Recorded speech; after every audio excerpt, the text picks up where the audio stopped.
사랑하는 성도 여러분, 오늘도 하나님의 은혜와 하나님의 말씀이 저와 여러분들의 삶의 자리에 늘 함께 하실 수 있기를 주님의 이름으로 간절히 축원합니다.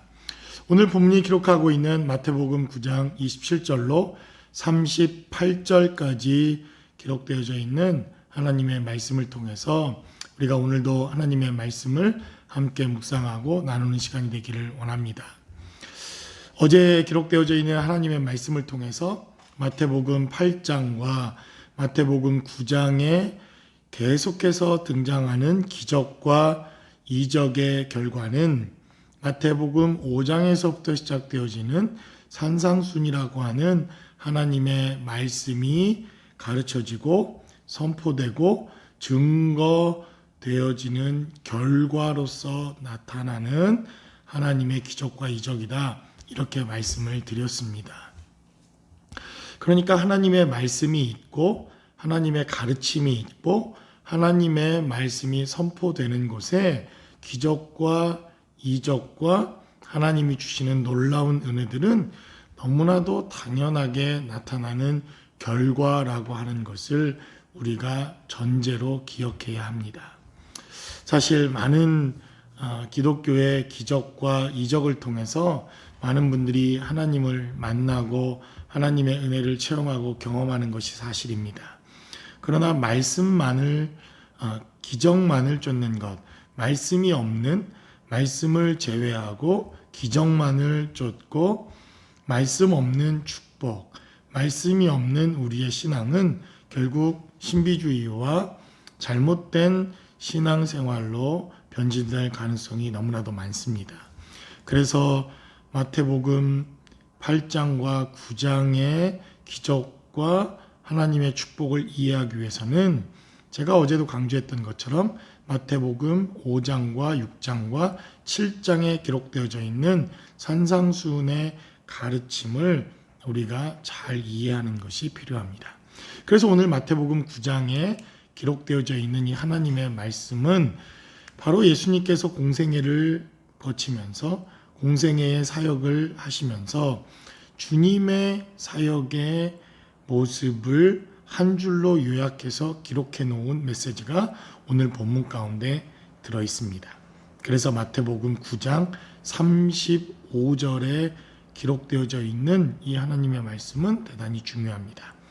마태복음 9장 35절은 기록하기를 예수께서 모든 도시와 마을에 두루 다니사 그들의 회당에서 가르치시며 복음을 전파하시며 모든 병과 모든 약한 것을 고치셨다. 성경은 이렇게 증가합니다. 그래서 오늘 주님의 공생애, 주님이 3년간 공생애를 하면서 예수님의 생애를 요약해라 이렇게 우리가 묻는다면 35절에 기록된 메시지입니다. 그분은 모든 마을과 모든 도시를 다니시면서 첫 번째 가르치셨습니다. 무엇을 가르치셨습니까? 하나님의 나라를 가르치셨습니다. 말씀을 가르치셨고 하나님의 약속과 하나님의 뜻을 가르치셨습니다. 그러니까 우리가 성경의 말씀을 통해서 배워야 하는 것은 하나님의 말씀입니다. 하나님의 말씀을 배우고 하나님의 말씀을 알아가고 하나님의 말씀을 이해하고 하나님의 말씀이 그렇구나 하는 것을 깨닫는 것, 이것이 신자된 우리의 삶의 가장 중요한 신앙생활의 삶의 원리 가운데 하나입니다. 주님도 마태복음에서 산상수훈을 통하여 율법과 복음이 무엇인가 하는 것을 가르쳐 주셨습니다. 십자가의 사건을 가르쳐 주셨고 죽으심과 부활이 무엇인가 하는 것을 가르쳐 주셨습니다. 특별히 마태복음에는 하나님의 나라에 대한 메시지가 마태복음의 비유를 통해서 대단히 많이 등장합니다. 하나님의 나라의 원리에 대해서 말씀하셨고 가르치셨고 십자가의 복음과 원리를 가르치신 것, 이것이 바로 주님께서 이 땅에서 오셔서 하셨던 첫 번째 가장 중요한 사역 가운데 하나입니다. 그래서 가르치는 사역, 교회에서는 이러한 가르침의 사역이 대단히 중요하고 필요합니다. 또 오늘 본문에 기록된 메시지를 살펴보니까 천국 복음을 전파했다 이렇게 증거하고 있습니다. 하나님의 말씀을 전했다는 것입니다. 가르침과 전파, 복음 전도는 조금 성격이 다릅니다. 무엇이 먼저이냐 이것을 우리가 논하기에 앞서 두 가지 모두가 다 중요합니다. 신자들에게 하나님의 말씀을 가르치고 하나님의 원리를, 말씀의 원리를 가르치는 것도 대단히 중요하지만 또한 먼저 복음이 전파되는 것, 우리가 말하는 전도하는 것, 이건 역시도 우리의 신앙생활에 있어서 대단히 중요한 신앙의 모습입니다. 이 시대에도 하나님의 복음은 계속해서 전파되고 전도해야 하는 삶을 살아가는 것, 이것은 대단히 중요합니다. 여러분, 하나님의 말씀을 우리가 배우는 목적과 이유도 하나님의 말씀을 전파하기 위함입니다. 우리는 멕시코에 하나님의 복음을 전하고 또 여러 가지 모양으로 하나님의 말씀을 전합니다.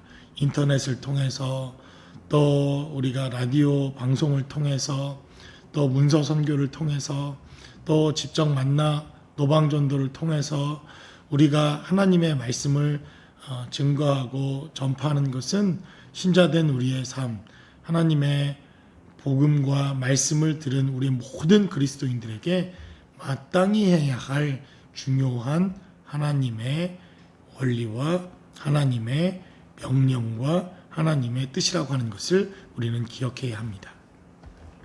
마지막으로 오늘 본문이 기록하고 있는 메시지를 살펴보면 모든 병과 모든 약한 것을 고치셨다. 성경은 이렇게 증거합니다. 귀신을 내어 쫓고 병을 고쳐주시고 우리의 연약함을 고치는 것, 이것이 바로 주님께서 3년 동안 하셨던 공생애의 사건 가운데 중요한 메시지입니다. 그래서 하나님의 좋은 교회는 어떤 교회냐? 좋은 성도는 누구이냐? 좋은 목사는 누가 좋은 목사냐? 바로 35절에 기록되어져 있는 이 하나님의 말씀을 쫓아 예수님께서 공생애를 살아가셨던 것처럼 우리도 그렇게 삶을 살아내는 것, 이것이 가장 좋은 교회요, 가장 좋은 신자요, 가장 좋은 목사라고 생각됩니다. 그래서 말씀을 가르치고 또 말씀을 전파하고 또 우리의 모든 약한 것, 병자들을 돌보고 고치고 기도해주고 또 그들이 정말 하나님의 기적과 이적을 통해서 치유받기를 우리가 간구하며 기도하며 또 우리가 몸된 교회가 이러한 연약한 자들을 돌보는 것, 이것은 하나님의 교회의 지상 명령일 뿐만 아니라 교회가 감당해야 할 대단히 중요한 메시지이기도 합니다. 그래서 오늘 본문에서도 주님께서 맹인을 고치시고 또 귀신 들려 말 못하는 사람을 주님은 또 고쳐주십니다. 또한 36절로 38절까지 기록된 메시지를 살펴보니까 무리를 보시고 불쌍히 여기시니 이는 그들이 목자 없는 양과 같이 고생하며 기진함이라. 이에 제자들에게 이르시되 추수할 것은 많되 일꾼이 적으니 그러므로 추수하는 주인에게 청하여 추수할 일꾼을 보내주소서 하라 하시니라 라고 성경은 기록합니다. 바로 주님이 이 땅에 오셔서 하신 일, 이것이 바로 우리가 읽고 있는 마태복음에 기록되어져 있는 대단히 중요한 메시지 가운데 하나입니다. 그래서 마태복음 5장과 6장과 7장까지 주님은 말씀을 가르치셨습니다. 산상순이라고 하는 말씀을 통해서 율법과 복음에 대해 가르치셨고 선지자의 약속에 대해서 가르치셨고 하나님의 나라에 대해서 가르치셨습니다. 그리고 주님은 이제 마태복음 10장에서 제자들을 선택하십니다. 제자들을 선택해서 12제자들을 명령하고 그들의 이름을 지어주시고 그들에게 나가 전파하라, 복음을 전파하는 사명과 또 마태복음 28장의 대의명령, 대언약의 약속을 통해서 복음 전파, 전도에 대한 언약과 명령을 우리에게 주십니다. 그리고 하나님의 복음이 전파되는 곳과 말씀이 가르쳐지는 곳에는 주님의 약속대로 병을 고치고 연약함을 고치는 하나님의 기적과 이적이 나타납니다. 그래서 하나님의 공동체는 건강한 공동체로, 또 우리의 모든 연약함과 부족함이 회복되는 공동체로, 우리가 성숙한 공동체로 나아가게 되는 것입니다.